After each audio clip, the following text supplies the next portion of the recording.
Welcome everybody, Josh here, back at it again with a brand new YouTube video. So today we're going to be talking about the video game Star Wars Jedi Fallen Order, and this is a game that's out on PS4 and Xbox One. This is pretty much the quintessential Star Wars video game that is for the Star Wars fan inside of everybody. When I first heard about this Star Wars game being released, I was a little bit skeptical of this due to the fact that this was released at the time when Lucasfilm had just came out with Star Wars The Last Jedi, and we've had a couple of stinker Star Wars films out there, and I think a lot of us, especially the people that were huge Star Wars fans like myself, wanted something that was going to be a little bit more game-changing than sort of The Last Jedi. I think The Last Jedi was a pretty crappy film in that respect, and I think that a lot of people nowadays, when they look back on The Last Jedi, they don't really have fond memories of it. I know that there's some people out there who do like that, and if you like The Last Jedi, that's cool on you, but I think as a Star Wars fan, for me, I wanted something that kind of harkened back a little to the OT trilogy that I grew up on, as well as the prequel trilogy, and I think that this game, Star Wars Jedi Fallen Order, definitely does that. I think Cal Kestis is this junk trader. He's living on sort of a junkyard, and he's pretty much working there trying to tear apart ships. You get to see a lot of sort of the old Republic style ship, from the Star Destroyers to the AT-ATs to the AT-STs, and you get this feeling that the Empire has expanded itself across the galaxy, and you feel like that this is a huge gigantic universe if they're using sort of a singular planet for them, and that's definitely the case in this game. And you get to meet along the way this guy named Prof, who's Cal's mentor and best friend, and he's there to kind of guide Cal across the way in terms of trying to get him to kind of come into his own and trying to get him to expand his horizons and stuff like that, pretty much the same way that Luke Skywalker had Obi-Wan Kenobi as the mentor figure of Luke in that respect. And I think Cal's mentor is Prof, and eventually you get to see something really terrible happen to Prof, but I will not spoil that for those that are trying to play this video game and want to go in completely blind in terms of the spoilers. But on this junkyard area that they're working on with this Star Destroyer, they actually stumble upon something that's reminiscent from the Old Republic era. They see this crashed fighter that looks like something that Obi-Wan Kenobi or Anakin Skywalker had at the beginning of Revenge of the Sith. And this video game has a lot of callbacks to the prequel era. There's a lot of callbacks to sort of the John Williams scores as well. It does that in a really good and interesting way. There's a lot of video games that do that where they kind of do a little bit too much harkening back and not enough new stuff in this game. While it pays homage to the older stuff that's in the Star Wars canon, it also does enough to kind of differentiate itself to the newer stuff. And this game is directed by Stig Asmussen, and Stig Asmussen was pretty much the game director on God of War 3, which I just finished a gameplay session of, and I'm going to probably talk about that on my channel as well. And he's one of the creative minds behind this, and I think a lot of people, when they first started playing this game, were comparing God of War and Uncharted to this game, and I think that's for a good reason, because Stig actually worked on that game, and he's the director on this, and he's also the director at Respawn. So he is the director that is in charge of creating these games like Titanfall, and was working on Call of Duty for a while. I think that he does a really good job kind of bringing back sort of the old Star Wars fans that were looking for something a little bit more, looking for something a little bit more hero's journey-ish, and something that was a little bit more Star Warsy, and I think this game definitely does that. I think if you ever wanted to become a Jedi Knight in a video game, aside from something like The Force Unleashed, which had a little bit of customization, but not to the point of this game where I think it does a little bit over the top, and that's not a bad thing. That's not a bad thing to have too much customization. Like, you get to design Cal's ship, the Mantis, which is crewed by Grease, who's this sort of no-nonsense, pretty much straight-nosed and blonde character. He has a lot of really cool, funny one-liners in this game, especially when you first encounter Trilla,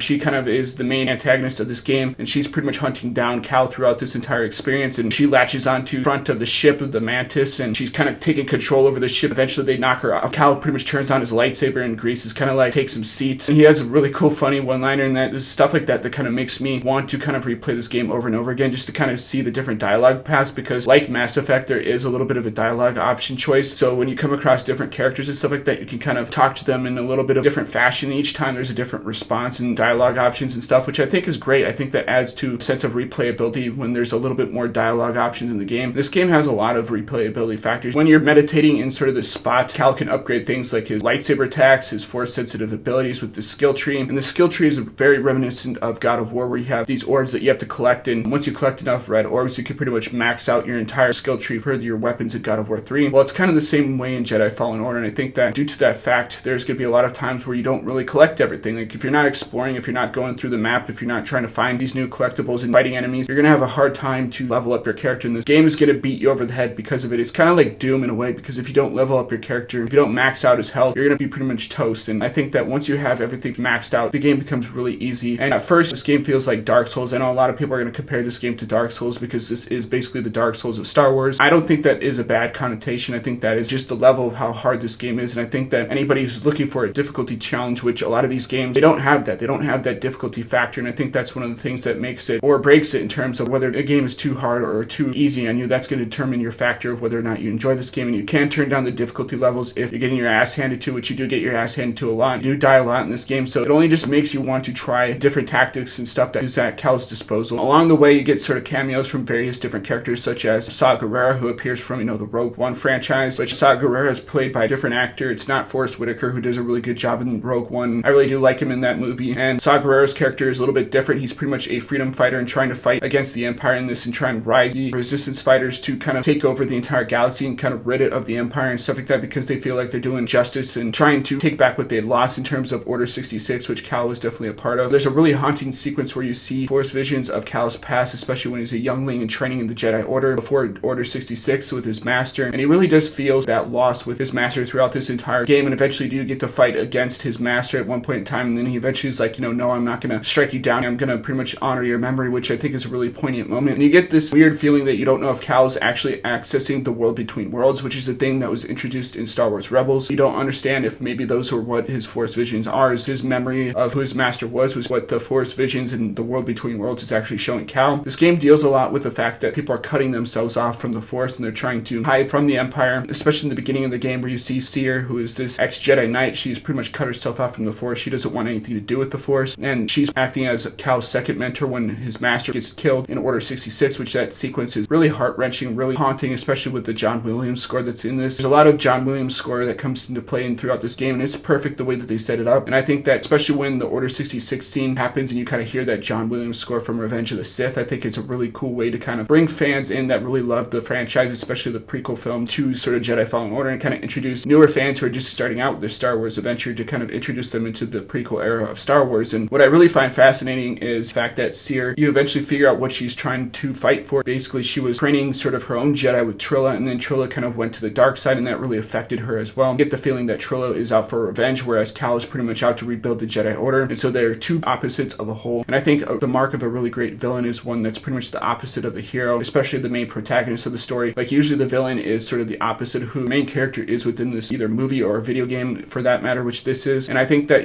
Trilla is a really badass character from the moment that you meet her, especially when she's executing people that are trying to resist sort of the Empire, and she's hunting down sort of the lone Jedi that she thinks that she has found, which eventually do figure out that it is Cal. She originally thinks that it's Prof, which Prof looks a lot like Jon Favreau. I don't know if that was done on purpose, but Prof also has some really good one-liners and stuff like that in this game. Like, this game just feels like you're playing in the middle of a Star Wars film, and that you're experiencing this hero's journey for yourself. The Star Wars universe is littered with hero's journey moments, and I think that if you stray away from that by any means, you're going to have a really crappy Star Wars property, especially with something like The Last Jedi. I think The Last Jedi kind of strayed away from hero's journey, which made Star Wars what it was the fact that even though you're kind of down and out, that you keep trying, that you keep making yourself better until you've proven yourself to be worthy of a Jedi Knight. And that's certainly what happens with Cal in this video game. And I think that Stig Asmussen did a really good job of harkening back to sort of the Joseph Campbell hero's journey, Hero with a Thousand Faces and Power of Myth storyline, kind of put his own spin on it. And I think that's what makes this game really cool. And there's a lot of really cool moments within this game, like especially when you're crawling on the side of an AT-AT or swinging in the water to try and get up to it, especially as, TIE fighters and X-Wings are sort of battling it out. And then you get to take control of this AT-AT as it's kind of shooting down TIE fighters and destroying bridges with sort of the stormtroopers on them. And not only do you get to take control of some of these vehicles, but you get to customize your character. Like I said before, Cal gets a lightsaber, which is pretty badass. And you can kind of make this lightsaber to be whatever you want. There's pieces and emitters and pommels and lightsaber sleeves and,